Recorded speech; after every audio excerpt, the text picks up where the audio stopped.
Hello, everyone. Welcome to Wind Down Friday. Today, our guest is Tristan Cool, Industrial IoT Product Marketing Manager at Silicon Labs. Hi, Tristan. How is it going? Hi, Maurizio. I'm doing well. How are you? I'm fine. Thank you. Thank you so much. So, we have a couple of topics to talk today. Let's start our conversation exploring the transformative potential of IoT telematics. So, in several markets, in various industries. So, how do you see IoT telematics transforming the industries like smart tracking and industrial asset tracking? Yeah, but good question. Certainly IoT is groundbreaking in those fields particularly. So let me start with a customer quote. I think it's always good to tie it to a customer. So a customer of mine, which is a leading asset tracking customer, Mhm. infamously said in 2010, "We know where everything is." And I spoke to them again last year, and they realized that's incredibly incorrect. So the knowledge base or the insights of asset tracking within telematics is incomparable without IoT. So some tangible examples there is the improvement of the device type. So in the past, we had very unintelligent, disposable, Mhm. TX only beacon devices, and now we find that we're doing secure, connected communication devices like smart pallets, smart containers, smart tools, smart agriculture equipment. So what we're seeing is an ecosystem of connectivity. So devices that connect to a construction site or a vehicle gateway. So there's really like a network within a network. We're still at early stages, but I think the shift here is we've moved beyond tracking as the main Mhm. goal. We're Mhm. looking to add insight. So we can use sensors, for example, to detect how full a cargo container is, to determine if it's underfilled or being under efficient. We can optimize fuel consumption, and we can add driving behavior with dash cams. We can do wireless CAN for vehicle maintenance. We can do cold chain tracking to make sure assets don't spoil or get damaged. And we can track more and more tools. So for the full use case of a job, you imagine a construction worker or an installation um, personnel having their vehicle connected to their equipment is really improving the IoT telematics. It's features that are now standard, features that are to be competitive. You have to have not only one radio, but multiple radios in your product. So groundbreaking stuff in this industry. Yeah, talking about IoT, we should also talk about AI, artificial intelligence, machine learning. So let's delve into the important role of AI and machine learning. Could you elaborate on the role of these technologies, these topics, if we say, in predictive maintenance and condition monitoring within IoT field? Yeah, great question. I think AI and machine learning has finally found a very important use case, a very expensive use case. So before was kind of a solution looking for a problem, and I think condition monitoring and predictive maintenance are the perfect match. So there's two fundamental approaches I see here for AI and machine learning. Both of them involve wireless communication, and both of them involve more efficient computation and more extensive math libraries. So the very first one is using IoT as a data pipe to the cloud, right? You have pretty dense time series data. You need to find a way to backhaul it to the cloud where you do your computation. The other front is to do a lot of this computation on the edge, or what I call the tiny edge. So doing a lot of this at the machine. And what AI kind of allows you to do here is move from static threshold-based measurements, like Mhm. a temperature exceeding a limit or vibration exceeding a frequency. You can do a kind of a dynamic blended weight of different data points to create a health score.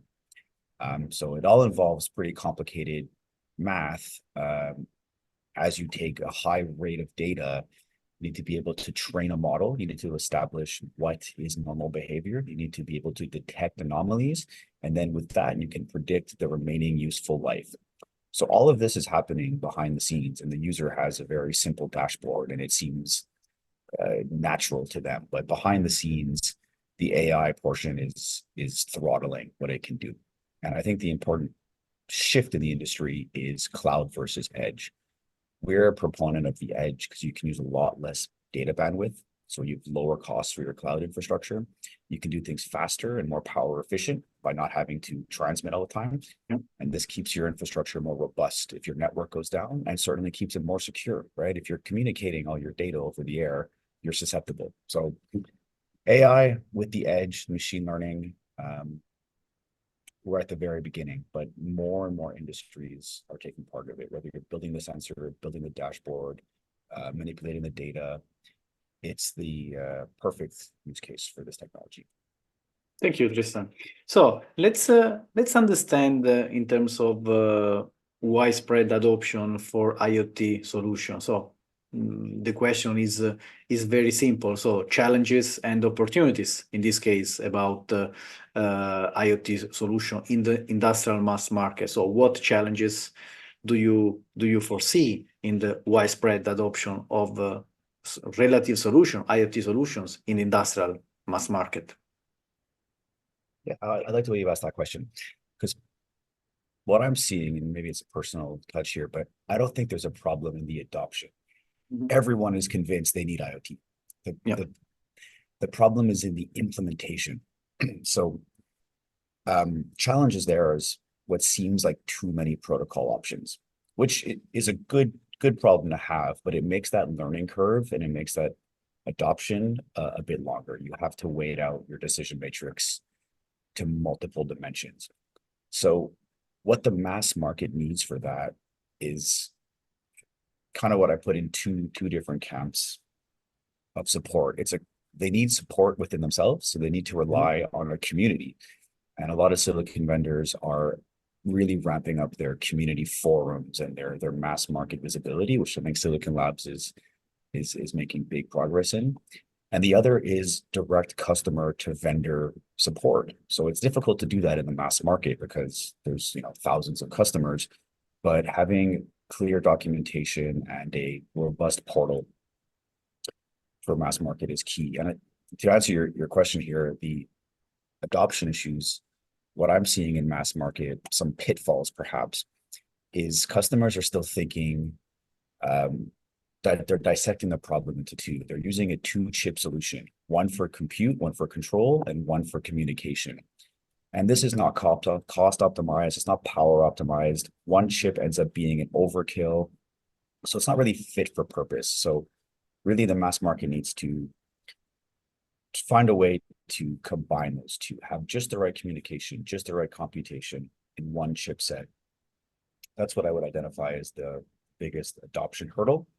But the mass market's really exciting. It does some really exciting things. Mass market kind of pushes some new tech, like for example, the AI machine learning we were talking about, and things like energy harvesting.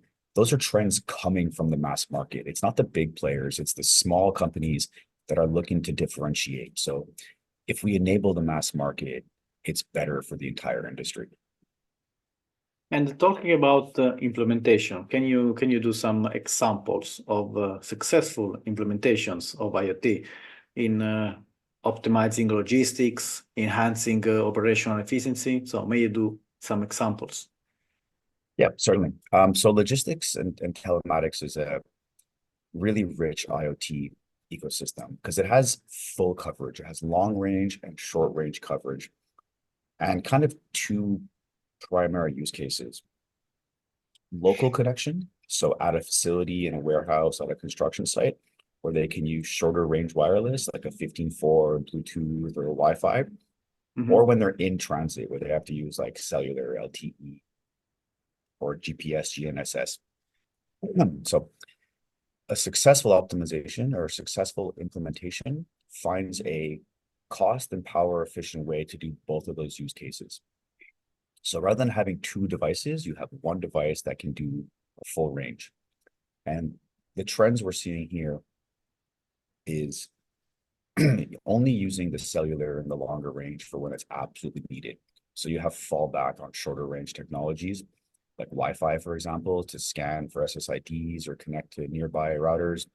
And then you can backhaul to the cloud later. And this saves your cost. And we're seeing kind of this 80-20 rule where in like, for example, logistics or containers or pallets, you can deploy a mesh network where only 20% of your network has the cellular piece or has the GPS. And then the 80% uses extenders, gateways, and builds a mesh. So you can kind of extend your range, lower your power, lower your cost. And that's probably one of the most exciting success stories I've seen in logistics, is really optimizing the IoT. Great, thank you. So usually during Wind Down Friday, I ask to the speakers about something outside of professional interest. So outside of your job, Tristan, let us know about more about you. So about your activities, your hobbies. So what are your hobbies that you enjoy in your free time to relax? So next weekend is coming. So maybe tell us about your next project about this weekend. Sure, absolutely. It's funny you say that, like what you do in your free time. In my free time, I'm still a maker. I'm still doing a lot of embedded robotics projects, but Yes. when I need to disconnect, I'm very outdoorsy. So I do a lot of camping, a lot of fishing, a lot of snowboarding, some rock climbing. So with my family and friends, we're out most weekends, get some good green time out there. I'm very fortunate. I live in a very green city and nature is really close by. So I'm looking forward to spring, looking forward to summer. Every time I travel somewhere new, I try and do a little bit of urban traveling, but then some eco traveling. So it's very important for my personal balance to have some nature. Yeah, this is important. Job and balance with life. Absolutely. Thank you, Tristan. Thanks a lot for your time. We are in conclusion. Thanks for joining at Wind Down Friday. Have a nice weekend and see you next. Thank you. Pleasure. Thank you.